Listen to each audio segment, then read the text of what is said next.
What is up, members of my collector corps? It is I, Super Mariozilla, or you could call me Vinny, and today we will be taking a look at the Mezco 1/12 Collective Ghost Rider and Motorcycle set.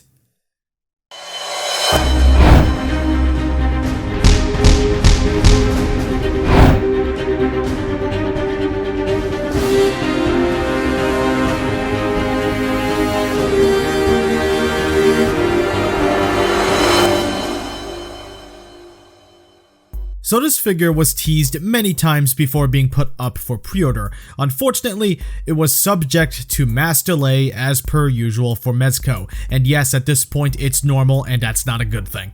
MSRP clocks in at a whopping $225, Jesus Christ. All because he has the motorcycle with light up and sound features to boot. And upon finally getting this figure, collectors have wondered if the wait was at all worth it. Some collectors comment that this figure is not good at all, while other collectors comment that this figure is fine. Well, where do I stand? Sit back, relax, and I'll tell you if Ghost Rider is worthy of a spot on your Marvel shelf. Alright, credit where it's due, Ghost Rider looks pretty sweet. Admittedly, while the leather material on the jacket and pants is nice, I'm afraid over time fiddling with them it'll deteriorate. Looks nice, sure, but longevity leaves a lot to be desired. The skull head looks great though. I love the wash it sports and blends in perfectly on the flames, which sports transparent orange and yellow on the paint. I also like the detail of the black shirt being underneath the jacket. And yes, the jacket does have a functional zipper, pretty cool. The wrists and the boots sport paint as well, black with some degree of dry brushing to help it pop, and it looks rad. And the buckles are painted very clean. Whatever muscle detail Ghost Rider has is impossible to make out because of the clothes, but that works to the figure's benefit because in the comics, it was like that as well. The jacket and pants were too baggy to make out any finer muscle details. The stitching and tailoring, however, does come off as a bit too tight, and I'm afraid of it just popping open for no reason, especially when handling and messing with the figure. So while this figure looks great, who knows how long it's gonna last. I wish it was a more durable material that could have been used here, but instead we get a material that, God forbid, may not last long, which may end up being a problem while putting him on the shelf after posing him for too long. Best part of the figure is the head for the look of it alone. So yes, overall Ghost Rider looks fantastic. The material should have been different for longevity and articulation's sake. Ghost Rider is another one of those figures where you should leave him in a vanilla pose on the shelf only. Do not pose unless it is for photos because you will crease the leather material. So, is articulation any good besides that? Let's go over it. The jaw is on a hinge, so we can open it closed, but it's not very wide. There's only a swivel in the neck. Only a swivel. There's no ball jointed movement, which kind of sucks.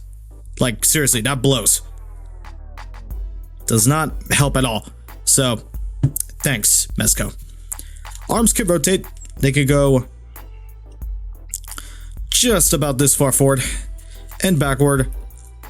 A little bit further back. And shoulders can move a bit more than 90 degrees, just a bit more. There's some butterfly joint movement, just slightly. Biceps can swivel. Double hinged elbows can go pretty much all the way. Hands are on ball hinges, or swivel hinges, my bad. There's a ball joint here in the torso and another one here in the waist, so he could crunch forward. Just a little bit, not very far at all.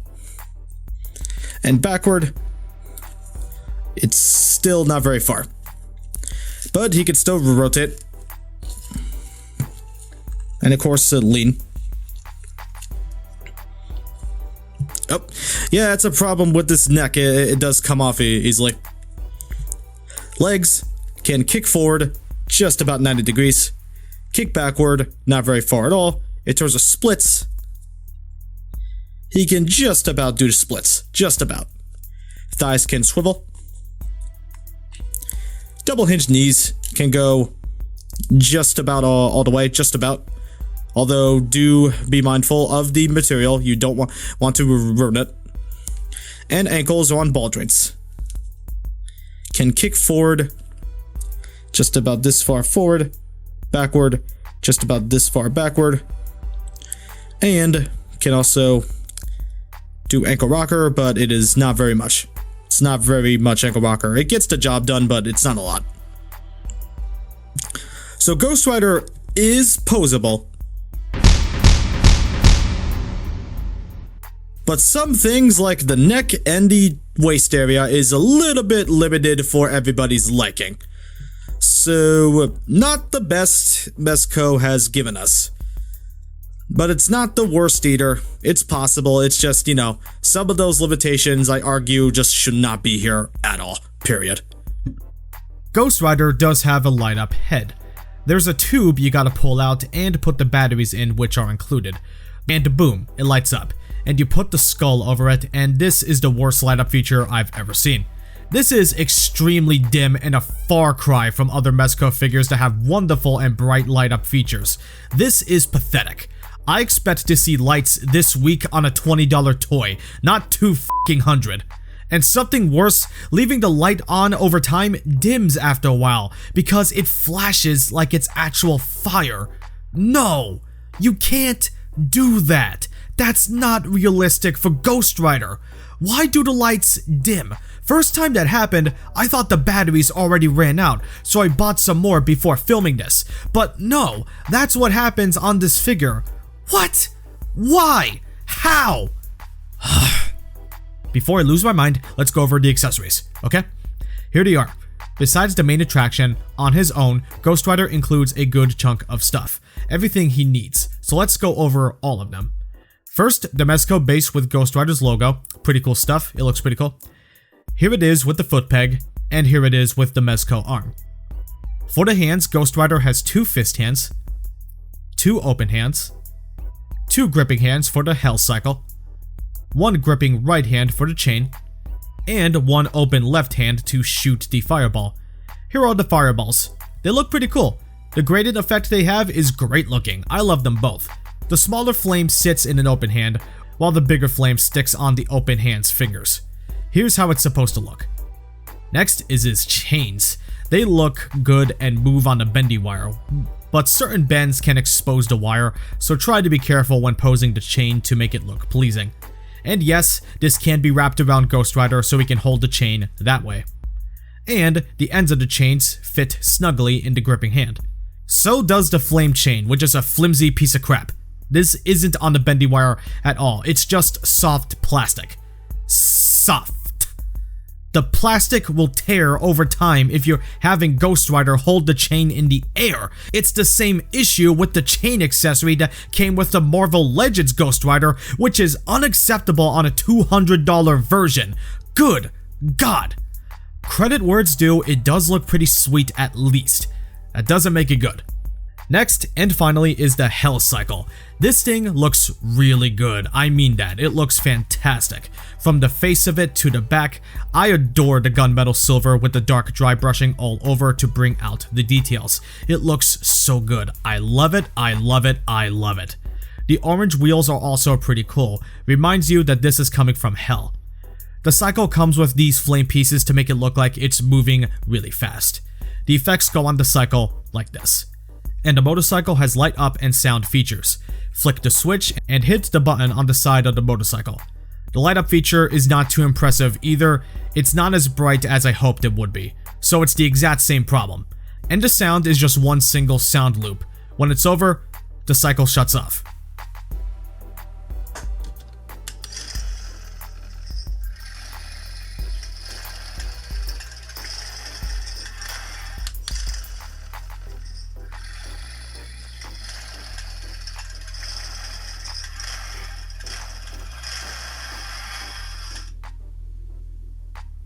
Okay, cool, but wow, that's really limiting. No voices for Ghost Rider, no other sounds for the motorcycle, nothing. That is boring. And the light up feature makes it even worse. Now, Ghost Rider can ride the motorcycle, but there's one big problem. He doesn't sit properly! Are you kidding me? And his feet can't reach the kickstands either, and because of the limited range on his head, he can't look up most of the time. Posing him dynamically on the motorcycle is a pipe dream because he ends up looking like a complete dumbass. It's useless. This motorcycle is a waste. What were they thinking? Accessories for Ghost Rider are fine for the hands, but the cycle is completely worthless and useless. Size comparison now before I go insane. Yes, he's an average size Mezco. Size is pretty good with other characters in the Mezco line, no problem, and other characters from other lines, since he's not too terribly tall. So congratulations, Johnny Blaze passes this test. Don't buy this figure, stay away from it. I'm not sugarcoating anything. This is bad. This is possibly one of the worst figures from Mezco. Generally speaking, and even from a fan of Mezco figures myself, I can see all the problems with this figure. This is bad. I'm being for real, like this is bad. Yes, the figure is not all bad. Great look on the figure and motorcycle, but looks can only go so far. Practicality is bad, the articulation could have been better, and the leather material is not going to last forever. And the light up feature on both rider and the cycle, shame on you Mezco, shame. The figure proved not to be worth that sky high MSRP. $220 down the drain. This figure is a big, fat, epic fail! 3 out of 10 is exactly what this figure deserves. Stay away from this figure, don't buy it. Even if you find it for sale, just don't buy it. It's not worth it. End of story.